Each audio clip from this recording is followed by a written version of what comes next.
Hello la Côte, on se retrouve aujourd'hui en plein cœur de Nice devant la cantine de Mémé et on va avec notre format en coulisses découvrir un peu les dessous de la vie entrepreneuriale de Mehdi, le fondateur de la cantine de Mémé. Du coup on va faire la petite visite avec Mehdi. Tiens, je te montre ça. Donc bienvenue. Ici, vous avez tout ce qui est entrée dessert. On est en pleine mise en place là, en train de tout préparer parce que tout est fait maison. Donc au début, c'est un peu Bagdad. Donc tout le froid est ici, entrée dessert. Il y a les lignes, jeune apprenti. Donc voilà, c'est un petit coucou à la chef. Suivez-moi. En période estivale, c'est vrai que les gens adorent être dehors, mais ils aiment beaucoup être à l'intérieur parce qu'il y a la clim. Et comme je dis quelques fois, j'ai mis plus d'argent à l'intérieur qu'à l'extérieur. Mais durant l'année, oui, le fait de monter, descendre, vous retrouvez vos cuisses et vos fesses ici. En une semaine, ouais, tout revient. Et là, pour le coup, j'ai la salle intérieure, où il y a 40 couverts. Il y a mon esprit marocain, parce que je suis normand, métissé marocain. L'étable en bois étant normand, la proximité entre les tables, parce que c'est la cantine de Mémé, donc je veux que les gens puissent discuter ensemble. Et dès que c'est le cas, c'est qu'il y a une harmonie parfaite. Ouais. Parce que c'est ça, en fin de compte, c'est quand on est à la cantine, on se retrouve à côté de gens qu'on aime ou qu'on n'aimait pas. Et ceux qu'on n'aimait pas ont tourné le dos. Au contraire, à la longue, au fur et à mesure, on commence à discuter avec eux. Donc je veux déjà cet esprit cantine. Tous les codes du luxe le plus décontractés possible, donc ouais, tout est aligné.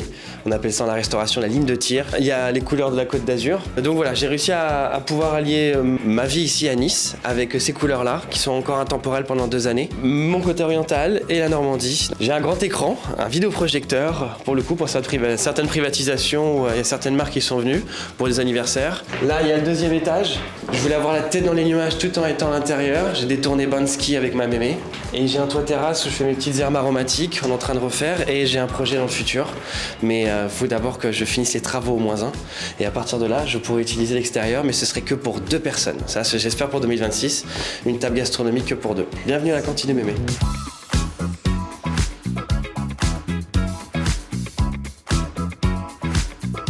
On se retrouve du coup plus tranquillement avec toi Mehdi, fondateur du coup de la cantine de Mémé, cette institution niçoise. Je connais plein de gens qui sont de Nice et qui sont bien implantés, qui te connaissent et qui ont leurs petites habitudes en fait à la cantine de Mémé. Donc on va parler de toi, de ton parcours déjà. Je suis normand, j'ai grandi à Deauville, j'ai joué au foot à un très haut niveau, donc c'est vrai que l'esprit collectif était important pour moi. J'ai fait pas mal d'établissements luxueux à Paris, également aussi à l'étranger. J'ai eu la chance d'habiter à Buenos Aires, à New York, à Dubaï. Diplômé d'une école de commerce. J'avais fait une fac de maths, mais après j'ai compris que je voulais commercer, je voulais l'argent. En fin de compte, c'est vrai que je gagnais très bien ma vie grâce au boulot et grâce au sport. Et j'ai réussi à trouver une école de commerce, l'ISG, et c'est clair, à Paris. Je les remercierai à vie. J'ai appris beaucoup de choses. Ma mère m'a fait travailler à 15 ans. Très tôt, comme ça m'a dit partout tu voyageras, tu pourras toujours bosser, vu que mes parents étaient commerçants restaurateurs. Donc je suis né dedans, mais j'ai pas fait d'école hôtelière, autodidacte et j'ai tout appris de ma mère, elle m'a tout montré.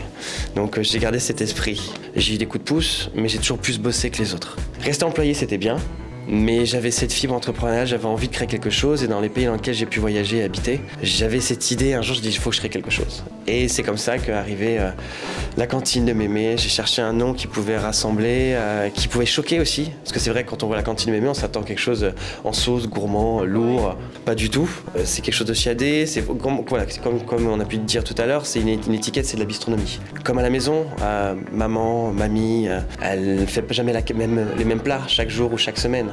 Donc je voulais ce changement également. Et surtout, école de commerce, c'est que si des personnes viennent, voient la carte, ils savent qu'une semaine plus tard, il y aura des nouveautés. Donc c'est vrai que c'était aussi une stratégie. Pour moi, déjà d'une, de ne pas m'ennuyer. Parce que d'avoir une carte qui dure 1 mois, 2 mois, 3 mois ou 6 mois sans changer, j'en peux plus. Et t'as des classiques quand même. J'ai ma recette, ma signature, un tartare de veau et hareng. Okay. Ça, et je change juste ce qu'il y a sur le dessus. Sinon, chaque semaine, et toutes les 2 semaines, la carte change. Chaque semaine, des nouveautés. Toutes les 2 semaines, il y a une carte qui est changée. J'ai pas vraiment une clientèle très jeune. C'est pas non plus des 20-25 ans. C'est des trentenaires, voire plus.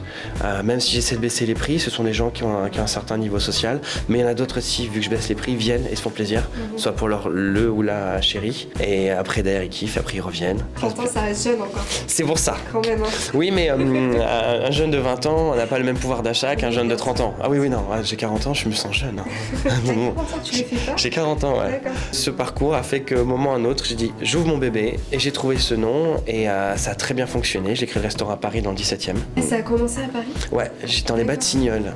Tout petit restaurant, j'avais 14 couverts à l'intérieur, à peine 16 à l'extérieur.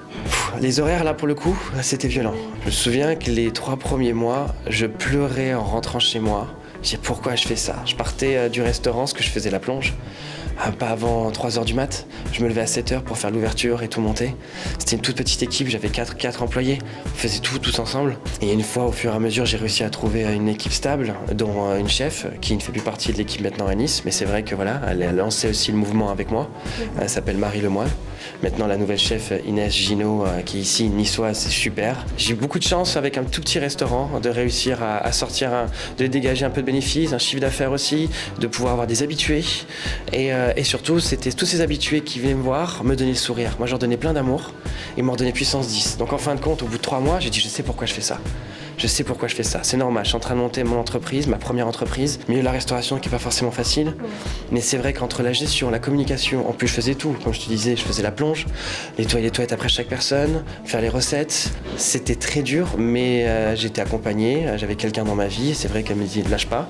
Et moi aussi, j'avais le gros mental que ma mère m'avait donné. Et le foot aussi, à haut niveau, t'abandonnes pas. J'ai dit, je lâche rien. Et c'est comme ça que ça a duré 3 ans. T'avais cette petite piqûre de rappel qui faisait du bien mentalement. Justement, qu'on te dise, tu sais pourquoi tu fais ça, mais t'as connu aussi des périodes un peu plus compliquées, notamment le passage de Paris à Nice. Tu es descendu pour quelqu'un et malheureusement ça s'est terminé. Et ça a emmené un lot de contrariétés, au final de contraintes autant personnelles que professionnelles, c'est ça? Ouais, c'est ça. Et c'est vrai que d'avoir grandi avec des femmes, et ma mère nous a élevés d'une certaine manière un peu toute seule. Mon père était pas très loin, mais j'étais avec ma sœur et ma mère. On était toujours tous les 3. Et elle, c'était une femme géniale, comme énormément de femmes sur Terre, à élever ses enfants ensemble, travailler, pouvoir sortir. Elle avait sa vie de femme, sa vie de chef d'entreprise, sa vie de maman, et on voyait rien. Donc à partir de là, j'ai dit, mais Div, t'as pas d'enfant. T'es dans un monde patriarcat. Les femmes, elles se démènent encore plus que les hommes. Donc c'est vrai que ça m'a mis encore plus un coup de pouce, dans le sens où il y a beaucoup d'hommes, attention, j'extrapole, lorsqu'il y a un certain échec, perdent tout. Ils perdent leurs femmes, ils perdent leurs enfants et tout d'un coup se retrouvent. Et c'est vrai qu'avec ma double culture marocaine, j'ai eu la chance de naître et de grandir en France, même si j'allais très très très souvent au Maroc. Et j'ai eu la chance de grandir en France. Et les gens, même comme dit Aznavour, la misère est moins pénible au soleil. Quand je voyais des gens dans la rue, je connaissais pas leur histoire et j'ai dit mais jamais ça m'arrivera. C'est pas possible. J'ai pas fait tout ça avec toutes les galères qui sont passées dans ma vie, tous les succès qui sont arrivés pour tout perdre. Donc je me retrouve dans une nouvelle ville. Les Niçois sont super mais assez fermés. Donc j'ai coup de bol. Je sais que le restaurant a aidé, mais j'ai rencontré les bonnes personnes. Une bonne étoile, je sais pas, mais c'est vrai que j'y crois beaucoup. J'essaie d'être le plus bienveillant possible, donc à un moment ou à un autre, le karma est là. Tout d'un coup, d'être déplacé pour quelqu'un, de plus avoir cette personne, et donc plus de logement, parce qu'on habite ensemble. Elle investit dans son appartement, moi j'investis dans le restaurant. À un moment, c'est important pour les deux, pour la vie émotionnelle, sentimentale et psychique de chacun. On peut plus être ensemble, donc il faut trouver un compromis. Il fallait que je trouve des endroits où dormir, j'ai dormi partout. Je me suis retrouvé dans une nouvelle ville, SDF, d'une certaine manière. On m'a prêté des appartes, j'ai fait une coloc. Ça faisait même pas 1 an et demi, 1 an d'exploitation.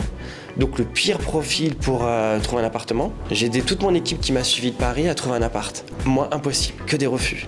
Je dis comment je vais faire? Je me souviens des matins, j'allais courir sur la plage, j'allais prendre ma douche à la plage avec mon gel douche. Personne me voit, je dis pourvu que personne me voit. Et ensuite je revenais, j'ai mis des fringues à droite à gauche juste pour m'habiller, et j'allais et comme si rien n'était. Et ça a duré un temps. Et après la vie a fait que j'ai réussi à trouver quelque chose, mais... Donc l'image de ma mère, l'image de ces femmes qui, elles, lorsqu'elles se retrouvent seules, c'est encore plus dur. Je dis Mehdi, tu peux pas abandonner, t'as pas le droit. Regarde ce que ta mère elle a fait, tu peux pas. Donc c'est pour ça que j'ai dit je lâche rien, mais c'était dur. Ouais. C'est hyper beau déjà ce que tu dis. D'entendre un homme parler comme ça fait tellement de bien. Comment t'as su rebondir? Comment la cantine de Mémé est devenue la cantine de Mémé malgré le fait qu'il y a eu cette base un peu négative, on va dire. Comment c'est devenu la cantine de Mémé où maintenant tout roule et on te souhaite que ça dure? Je perds cette femme. En fin de compte, j'ai plein de vices cachés, plein de vices administratifs avec le restaurant. J'ouvre avec presque 4 mois de retard. Je suis obligé d'ouvrir. J'ouvre sans autorisation. Pendant 1 an, j'avais une épée de Damoclès sur la tête. J'avais la chance que certaines personnes de la ville de Nice, la mairie de Nice, ont été là pour moi. Mais pendant 1 an, je n'avais aucune officialisation de droit d'exploitation de mon établissement. C'est au bout d'1 an que j'ai réussi à être officiellement en règle. On aide des jeunes chefs d'entreprise. Je vends mon restaurant avec donc j'ai des business angels, je vends le restaurant à Paris, donc j'ai un capital, plus mes derniers sous. J'ouvre cet établissement ici, j'obtiens un crédit après comme tout le monde. Pas facile, mais c'est vrai que j'arrive avec un gros bagage grâce à Paris, une pseudo-notoriété, en tout cas une certaine expérience dans la restauration, ça fait 25 ans que je fais ça. Au bout de X semaines, à peine X mois d'exploitation, donc j'ouvre en novembre 2022, et en décembre, on me ferme les vannes. La banque, alors que j'étais transparent avec tout le monde, avec mon comptable, avec ma banque, avec mes associés, pour dire voilà, il va y avoir des difficultés, je le sais, et en master en finance, les chiffres ça me parle, et je dis il y a un problème là. Et c'est ce qui s'est passé. On m'a coupé toutes les vivres. Je me retrouve à me dire comment je vais faire pour payer mon staff. Parce que sans staff, pas d'exploitation. Et si j'arrive pas à ouvrir, déjà il n'y a même pas de clients. En fin de compte, c'est vraiment le serpent qui se mord la queue. Je dis mais c'est quoi ce délire? Là, je me dis mais ils ont cru en moi. Et là, j'ai dit, il faut que je trouve des solutions. Je me suis réussi à trouver grâce à des amis très proches. J'ai pris des prêts personnels pile avant que je change mon statut aussi. Je n'ai rien lâché. Ensuite, le fait d'être bien conseillé par un avocat, quand tout d'un coup on me dit, ouais Mehdi, il va falloir que tu te mettes en procédure collective, en redressement judiciaire, je fais what? Tout ça à cause d'un ancien exploitant qui m'a caché beaucoup de choses. Je savais que j'allais trouver des difficultés, mais de là, c'était dur. Et ça, c'était pas cool. Moi, je pense liquidation, mais je comprends pas. Comment je vais faire? Qu'est-ce qui se passe? Là, je me dis, je change de vie, je change tout. Je vais vraiment tout perdre. Je dis, pourquoi? Alors que je vois que ça fonctionne. Le mental, oser, pas peur de l'échec, le sport, les petites vidéos de motivation, les bouquins de développement personnel. Et grâce au foot, d'avoir une équipe, je me sentais toujours comme un capitaine et comme un coach. Je les motivais à fond, j'étais à fond. Mais c'est vrai que quelquefois, ils m'ont vu peut-être fatigué, pas de bonne humeur. Mais quand il était 12h, les gens arrivaient, je me transformais. C'est du théâtre, donc personne ne doit avoir mes problèmes. Les gens viennent pour vivre un bon moment. Grâce à eux, je vais pouvoir exploiter et payer mon staff. C'est ce qui m'a permis de tenir, mais c'est vrai qu'une fois que le service est terminé, mon visage était éteint. Je dis qu'est-ce que je vais faire? Comment je vais faire? Donc, en plus, à cette période-là, j'avais le problème de staff. Il y a des moments où je faisais le service tout seul. Physiquement, j'étais au râler pas crête, mais j'ai dit le lendemain, il faut que je me motive. Mon équipe croit en moi et les gens parlent de moi en bien. Comme tu l'as dit, ça c'était extraordinaire. Et c'est ce qui me motivait encore plus. Et ce redressement m'a permis de changer mon business model. Je suis dans le Carré d'Or par rapport à d'autres établissements qui font pas ma cuisine, mais des super établissements qui adorent le mien. Il y a une belle dynamique dans le Carré d'Or. D'autres restaurateurs m'ont donné des coups de pouce pour trouver des super producteurs locaux. J'ai pu discuter avec eux, ils m'ont dit lâche pas. Ces professionnels qui sont là depuis X années, qui sont niçois, ça m'a encore plus motivé. Et ce redressement judiciaire m'a permis de pouvoir stopper ce passif qui était trop lourd. Le seul moyen est d'être conseillé par un avocat spécialisé qui est extraordinaire. Cette femme est déjà une amie. Et de rien faire transparaître. Ça, c'est la force de ma maman. C'est la force des femmes. Vous avez une force en vous que les hommes n'ont pas, bizarrement. Les femmes parlent plus facilement des échecs, de dire c'est pas grave, tu vas te relever. Parce que toute leur vie, elles sont jugées, elles doivent toujours prouver plus que les hommes. Elles ont été rabaissées et elles gardent le sourire. J'ai vu ma mère et d'autres amies et d'autres femmes et je fais waouh. Et c'est vrai que c'est ce qu'elle m'a donné au plus profond de moi.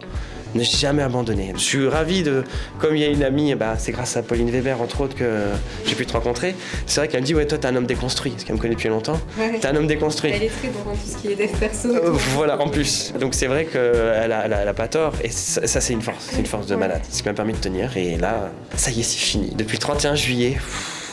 Ouais. Je suis sorti de tout ça. C'est quand même récent du coup. Ouais, exact. Ça me fait écho à pas mal de choses que tu dis parce que toi t'es dans le milieu de la restauration, mais c'est vrai que c'est un fait pour tous les auto-entrepreneurs. Ce truc on arrive à un moment des fois où on se dit est-ce que c'est pas mieux pour ma vie, ma santé mentale, ma sécurité financière aussi, de finalement tout lâcher, prendre un CDI, me sécuriser et ça fait tellement mal au cœur parce que tu dis c'est mon bébé, souvent c'est comme une mission de vie, une réelle identité en fait. C'est soit tous les projets, quel que soit le domaine, c'est soit en fait on y met notre cœur, on y met nos tripes et des fois on passe par la case de l'avenir on le voit pas, c'est le brouillard total. Ça peut parler, toi t'es dans le milieu de la restauration mais c'est vrai que ça peut parler au final à tous les auto-entrepreneurs parce qu'il y a ce truc de comment je vais faire et c'est vrai que malheureusement il y en a beaucoup qui lâchent à ce moment-là et qui te disent c'était peut-être pas fait pour moi, même si des fois c'est à des micro-détails qu'il faut se rattacher mais comme tu dis le fait qu'il y a des gens qui te rappellent que t'as ça en toi, que t'aides d'autres personnes rien qu'avec ton sourire, avec ta bienveillance, place. C'est génial.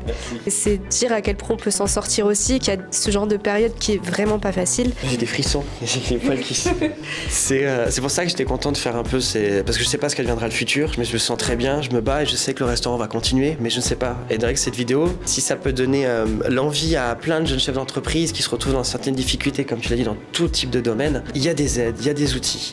Il faut croire en ses rêves. C'est vrai que contrairement à d'autres, être chef d'entreprise, c'est ne pas compter ses heures.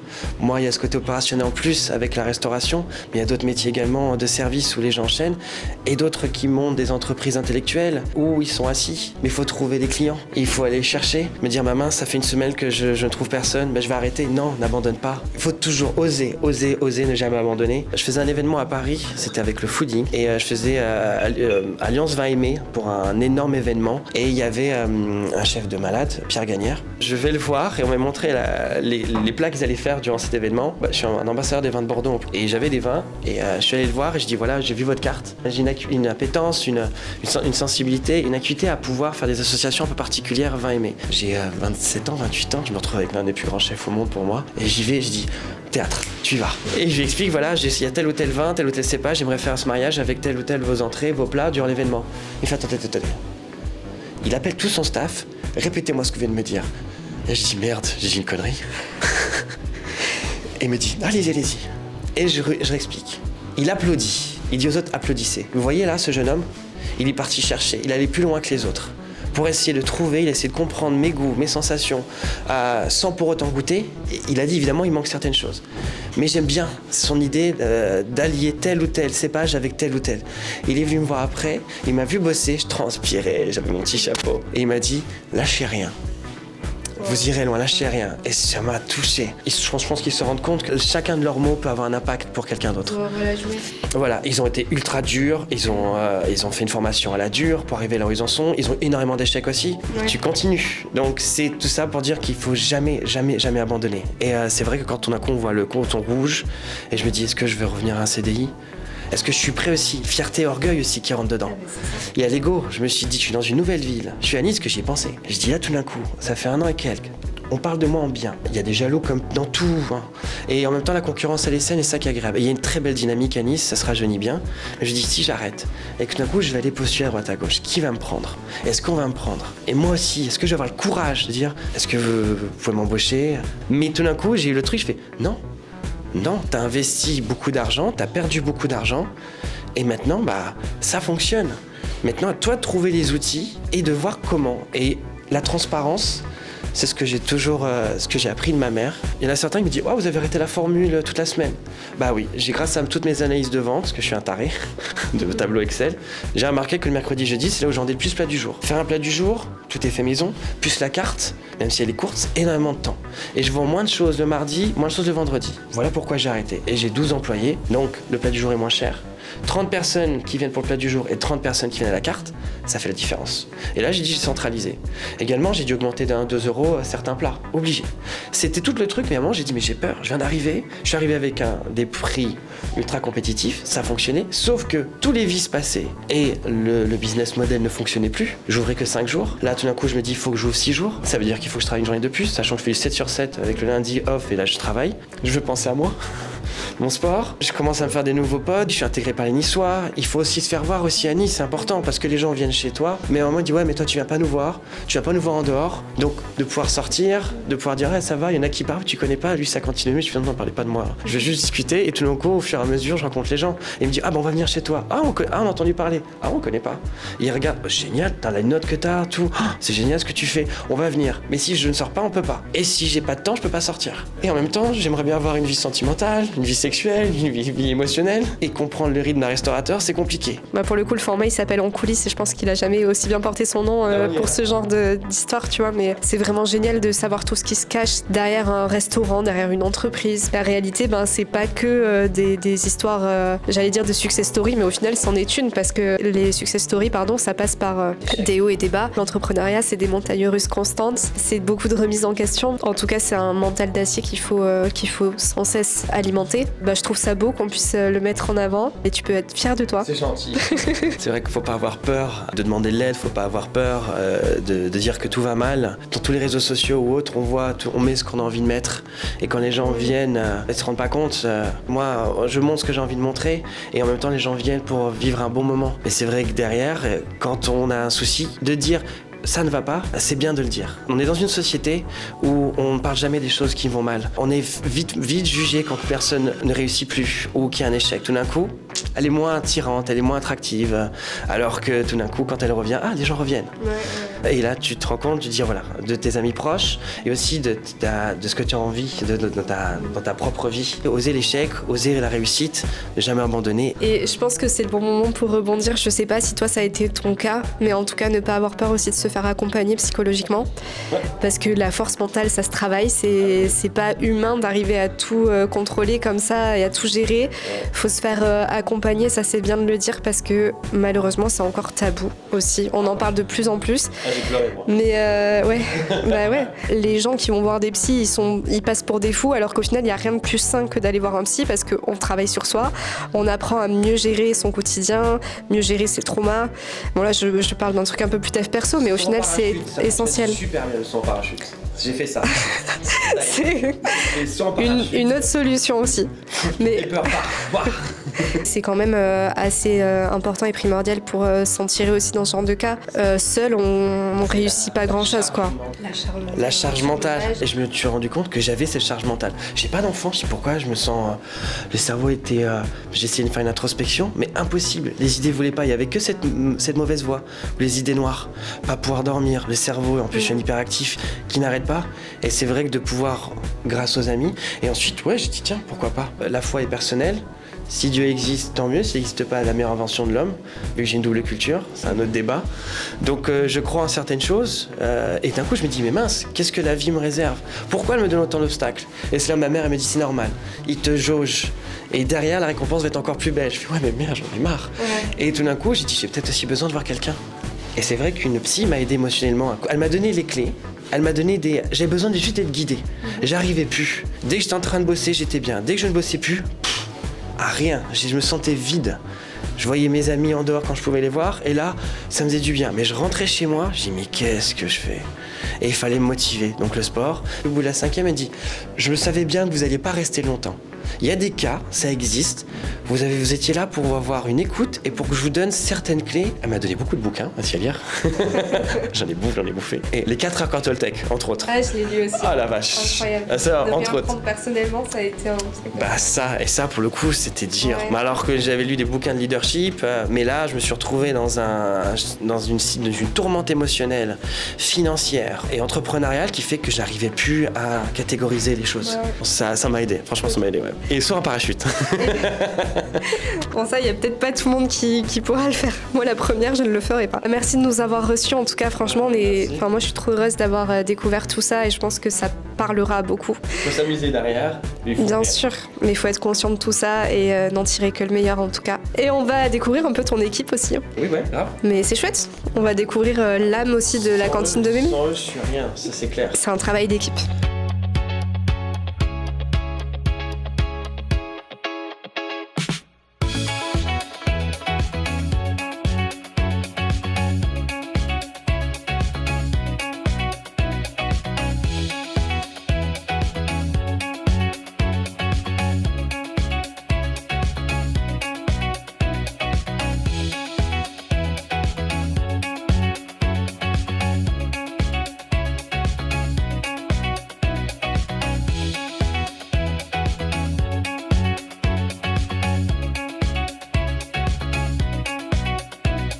J'ai beaucoup de chance d'avoir une équipe et encore plus la chef Inès. Avant de passer chef, elle était sous-chef et elle m'a vu dans des états pas possibles. Elle m'a vu mal, elle m'a vu douter et elle a vu en même temps l'envers du décor, à savoir toujours être positif. Et depuis qu'elle a pris le rôle de chef, elle a compris mon ADN, elle a compris l'esprit de la cantine de Mémé.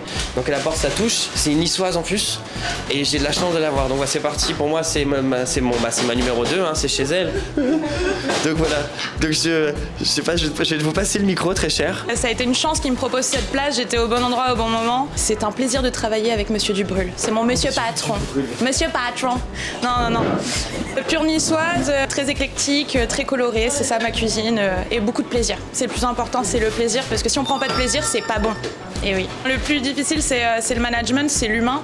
Mais c'est ce qu'on aime aussi, c'est le partage. Vous voulez présenter le reste de l'équipe? Oui. Ça, c'est Lily. Bonjour. Donc Lily, c'est une stagiaire qui était déjà là, elle a fait un stage, et ça, c'est son deuxième. C'est ma machine de guerre. Elle a 17 ans, elle est faite pour les étoilés, mais elle le sait pas encore. Alors là, on a Max, alias Grosse Patoune. Salut Max. Dis coucou à la caméra. Bonjour. Et ici, on a notre apprenti, donc c'est Evan, c'est mon petit lardon. C'est un gros boulet. Et le reste de l'équipe est sûrement en bas en train de travailler. Là, on a le grand dadé, c'est Clarence. Ma sous-chef, c'est Magali, elle est pas là, c'est Amore mio de mi vida loca. Elle est en vacances. Sans elle, je peux rien faire. Et on a Zoltan aussi, qui est un chef de partie très très bon. Voilà, on a une belle équipe de pirates. C'est clair. Oui. C'est clair. Là, moi pour le coup, il y a des gens en salle. Il y a ma sœur finalement qui est pas là, qui sera plus ce soir, Sophia, que j'ai formée de A à Z. Il y a Gaucha, un petit jeune apprenti qui est dinguissime, qui a 22 ans, je forme bien, qui bosse très très bien. Bon, pour moi, l'élément clé de tous, et j'ai fait la plonge à Paris, c'est Mansour qui est en plonge. Sans lui, il n'y a pas de restaurant, on se rend pas compte. Et il y a lui là. Lui, à l'origine, monsieur, on avait des gens en commun, on aurait pu se rencontrer à Paris. C'est un ancien agent de mannequin qui a changé de vie parce que voilà, on parlait un peu de réussir à changer de situation, comment réussir à se retourner. Il a 2 enfants, une femme extra, il a même 4 enfants en tout. Et il avait besoin de pouvoir se renouveler et grâce à des gens en commun, il est venu. C'était pas quelqu'un qui connaissait la restauration, mais en fin de compte, il est extra. Il est extra, donc voilà, Badri. Badri, enchanté. J'ai pas envie de parler trop long. Donc ouais, super. J'ai beaucoup de chance de l'avoir. Et en plus, voilà, il est marocain. Donc moi, avec mes origines, c'est agréable d'avoir ça. Donc voilà, un peu le type de l'équipe. C'est génial, au moins on voit les coulisses. Ouais, on voit les coulisses. Ça, c'est clair. Bien, merci, parce que j'adore le concept des en coulisses. Merci beaucoup. Bah, je t'en prie, merci à toi. Et on te dit à très vite à la cantine de Mémé pour les Niçois ou pour ceux qui sont pas niçois et qui veulent venir goûter aussi. Bienvenue avec les bretelles. Avec les bretelles. Merci Mehdi.